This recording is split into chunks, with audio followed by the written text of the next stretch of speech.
Wilt Chamberlain and Bill Russell face each other 142 times across regular season and playoffs, more than any other elite matchup in NBA history. Chamberlain, the league's most prolific scorer at 28.7 points per game in these meetings, overwhelms defenders with size and stamina once, logging 48.5 minutes per game across a full season. Russell, by contrast, anchors Boston's defense-first identity and leads the Celtics to 11 championships by mastering help defense, outlet passing, and shot blocking before it's even tracked. In 1962, Chamberlain scores 100 points in a single game, still the all-time record. But Boston wins the season series 5-3 and secures yet another Eastern crown. The duel sets a blueprint for future stars. Raw stats don't always win titles. By 1969, the rivalry peaks in a tightly contested finals. Chamberlain, now a Laker, averages just 11.7 shots per game as coach Van Breda Kolff limits his touches. In Game 7, with the Lakers trailing, Wilt is benched late with 5 fouls and never returns. Russell, playing his final NBA game, secures both the win and his 11th ring, doubling Chamberlain's total. The outcome fuels decades of debate over dominance versus winning. The 1969 finale closes their rivalry but redefines how success is measured in the NBA. The Celtics and Sixers become bitter rivals through the early 1980s, meeting in 4 Eastern Conference Finals across 5 seasons. Julius Erving, Philadelphia's leading scorer and a 2-time ABA MVP, drives the Sixers to consistent 50-win campaigns, while Larry Bird's arrival in 1979 lifts Boston from 29 to 61 wins in a single season. Their first playoff clash ends with Bird averaging 26.7 points over 5 games, including a Game 7 win that sends Boston to the 1981 NBA Finals. In that decisive game, Bird records 23 points and 11 rebounds, hitting the series-sealing jumper with under a minute left. Irving's Sixers blow a 3-1 series lead, reinforcing Boston's mental edge. By 1984, tensions escalate into physical confrontation. During a nationally televised game on November 9th, both players are ejected after a mid-court altercation where Irving wraps his hand around Bird's neck. The incident follows several heated exchanges and escalating contact. Bird finishes with 42 points, while Irving struggles through foul trouble. Though the Celtics dominate the season series, the Sixers remain title contenders, winning the 1983 championship with Irving as the face and Moses Malone as Finals MVP. Bird responds by securing 3 league MVPs in a 4-year span, solidifying his era-defining impact. While their playstyles contrast, Bird's sharp angles versus Irving's vertical grace, the rivalry defines the East. Their confrontations fade after 1985, but the animosity fuels 2 franchises and cements a legacy of grudging mutual respect. Magic Johnson and Larry Bird first meet in the 1979 NCAA Championship, where Bird's undefeated Indiana State squad loses to Magic's Michigan State team in front of 35 million viewers.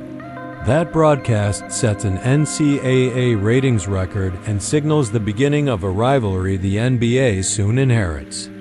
When the Lakers draft Magic first overall, and Bird joins Boston after being selected 6th the year prior, the league capitalizes by scheduling multiple national broadcasts and structuring marketing around their personal contrast. Bird as the deliberate, Midwestern shooter, Magic as the improvising, oversized point guard.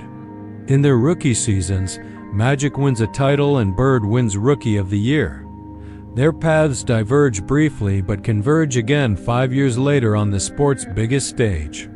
The 1984 NBA Finals become their first professional showdown, with Boston winning in 7 games. Bird averages 27 points, 14 rebounds, and 3 assists, capturing Finals MVP, while Boston capitalizes on LA's 17.6 turnovers per game.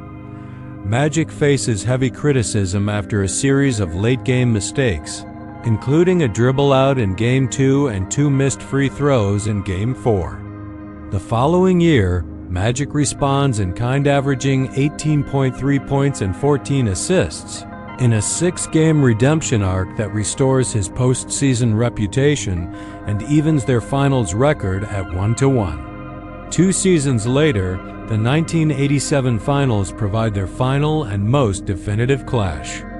In Game 4 of that series, Magic delivers a running junior skyhook over Robert Parrish and Kevin McHale to win the game and seize a 3-1 series lead. The Lakers close out the Celtics in 6 games, giving Magic his 4th title and 2nd Finals MVP. Across their careers, the pair reach a combined 9 finals in the 1980s, with Magic finishing 5-4 and Bird 3-2 in championship series. The rivalry ends not with bitterness, but with historical convergence. 2 players, 1 rivalry, reshaping the business and broadcast model of the NBA. Their exits usher in the conditions for Michael Jordan's dominance in the next decade. Joe Dumars, a 6'3" shooting guard from McNeese State, builds his reputation not through scoring titles or All-NBA selections, but by defending the league's most unstoppable offensive force. Throughout the late 1980s, he becomes Michael Jordan's primary assignment in the Detroit Pistons rotation. Unlike teammates who lean into the bad boys' physicality, Dumars guards Jordan with precision, fighting over screens, staying grounded, and limiting fouls. While Jordan still averages 31.0 points per game in matchups against Detroit from 1988 to 1990, Dumars slows his efficiency, holding him to 46.5% shooting across playoff meetings. Jordan, who rarely praises defenders, later singles out Dumars as the toughest he ever faced. Even during heated rivalries, respect surfaces when numbers support it. In the 1990 Eastern Conference Finals, Dumars' defense proves pivotal as the Pistons take the series in 7 games, holding Chicago under 95 points in 4 of those contests. Detroit repeats as NBA champions, and Chicago is eliminated for the 3rd straight year by the same opponent. The following season, however, the balance shifts. Jordan averages 31.2 points per game on 53% shooting in the 1991 Eastern Conference Finals, sweeping the Pistons and ending their title reign. Dumars continues to compete, but the Bulls' triangle offense matures and isolates matchups more efficiently. Reducing Detroit's help defense impact. The result marks not only a shift in rivalry dynamics, but the beginning of a 6-title run for Chicago. In February 1988, the NBA Slam Dunk Contest becomes a national headline not for the trophy, but for the 2-man showdown it produces. Michael Jordan and Dominique Wilkins, both previous winners, meet in Chicago for the league's showcase event. Wilkins leads early with 2 powerful windmill dunks, earning back-to-back scores of 50. Jordan, trailing on his 2nd dunk, earns a perfect 50 on his final attempt, a foul line slam with visible hang time. Judges, including hometown affiliate Tom Hawkins, reward Jordan with a narrow victory. The result stirs criticism, but the impact is clear. The contest cements both players as elite entertainers and expands the NBA's All-Star Weekend into a must-watch event. Some still argue Wilkins had the better overall performance. In 1986, while Jordan sets a playoff record with 63 points against the Celtics, Wilkins watches from home, his Hawks eliminated early in a 5-game first-round series. Across their prime years, both average over 30 points per game in head-to-head matchups, trading highlight dunks and late-game buckets in nationally televised games. Wilkins leads the league in scoring in 1986 at 30.3 points per game, but Jordan quickly eclipses him in efficiency and usage, peaking at 37.1 points per game the following season. The Hawks win their division 3 straight years, yet never reach the conference finals. Jordan, meanwhile, converts individual brilliance into playoff progress by 1989. The talent gap tightens on paper, but postseason outcomes stretch it further. Jordan eventually claims 6 titles, while Wilkins retires without a single conference finals appearance. In the 1984 NBA draft, Houston selects Hakeem Olajuwon with the first overall pick, while New York takes Patrick Ewing first in 1985 after winning the inaugural draft lottery. Both entered the league as dominant 7-foot centers, anchoring their franchises on defense while developing signature post games. Over the next decade, their careers run parallel, each making multiple All-Star appearances, each serving as the face of his team and each navigating rosters that often fall short of championship contention. Ewing averages 21 points and 9.8 rebounds across his first 10 seasons, while Olajuwon compiles 22.5 points and 11.8 boards during the same stretch. Their head-to-head meetings remain rare, but their clash peaks on the league's biggest stage. In the 1994 NBA Finals, the two finally meet with a title on the line. Olajuwon leads the Rockets with 26.9 points, 9.1 rebounds, and 3.9 blocks per game across the series, while also earning both League MVP and Defensive Player of the Year honors. Ewing, in contrast, shoots just 36.3% from the field across the 7-game series, including a 3-for-8 performance in Game 7. The Rockets win the final game 90-84, and Olajuwon becomes the first player in NBA history to win MVP, DPOY, and Finals MVP in the same season. His patented footwork, the Dream Shake, draws constant double teams and cements his legacy as the most skilled post player of the era. The loss defines Ewing's career as much as the win elevates Olajuwon's. The following season, both players return to the playoffs, but only one repeats as champion. John Stockton, Utah's 61-point guard, leads the league in assists for 9 straight seasons between 1987 and 1996, recording a career average of 10.5 per game. He runs Utah's offense with precision, initiating the pick and roll with Karl Malone, spacing the floor, and rarely turning the ball over. Meanwhile, Gary Payton, a 64 guard drafted second overall in 1990, builds his legacy on defense and aggression. By 1996, Payton becomes the first point guard in league history to win Defensive Player of the Year, anchoring a Sonics team that ranks second in opponent scoring.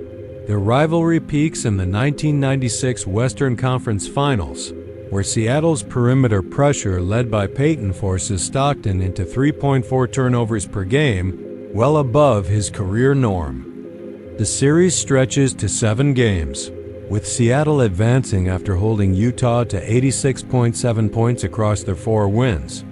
Payton, averaging 19.3 points and 6 assists, sets the tone with his vocal presence and constant on-ball pressure. Stockton counters with 14.6 points and 10.1 assists per game, but his efficiency declines under Seattle's switching defense. Their contrast becomes the narrative. Payton trash talks and gambles, Stockton keeps silent and calculates. The following season, the matchup flips. In Game 6 of the 1997 Western Conference Finals, Stockton buries a three-pointer at the buzzer to send the Jazz to their first-ever NBA Finals. Utah's offensive rating jumps to 112.7 in that series, breaking through Seattle's top-tier defense and concluding the most intense chapter of their duel.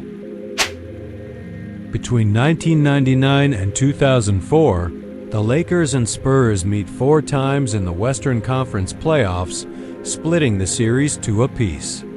Shaquille O'Neal, a 71 center drafted first overall in 1992, anchors the Lakers with brute force and unmatched size, averaging 27 points and 13 rebounds in the 2001 Western Conference Finals. That series ends in a sweep, with Los Angeles outscoring San Antonio by 22 points per game, and Shaq recording a 44-point, 21-rebound performance in Game 1. Tim Duncan, the Spurs' 6'11 power forward drafted in 1997, struggles to create efficient offense with limited support from David Robinson, who nears retirement. The result reinforces LA's dominance, as the Lakers win their second straight title en route to a three-peat. By 2003, the balance shifts. Duncan, now in his sixth season, averages 28 points, 12 rebounds, and 5 assists against the Lakers, controlling tempo and spacing from the elbow. San Antonio wins the series in 6 games, holding O'Neal to 51% shooting below his playoff average and eliminating Los Angeles in the second round. Duncan wins both League MVP and Finals MVP that year, guiding the Spurs to a 16-8 postseason record. Despite their stylistic differences, Shaq dominates through verticality, Duncan through angles and footwork. Their careers mirror each other, with each securing 4 championships across the 2000s. The rivalry fades after 2004, when O'Neal leaves for Miami, but its impact defines the tactical shifts of the post-Jordan era. Duncan's consistency sets a standard for the next wave of bigs, while Shaq's interior dominance forces roster changes league-wide. If you made it this far, you're one of the real ones. At BBall Decoded, we don't sugarcoat the past, we break it down, team by team, draft by draft, mistake by mistake. If you love deep NBA stories, critical breakdowns, and raw basketball truth, hit that like button, subscribe for more team deep dives, and ring the notification bell so you don't miss what's coming next.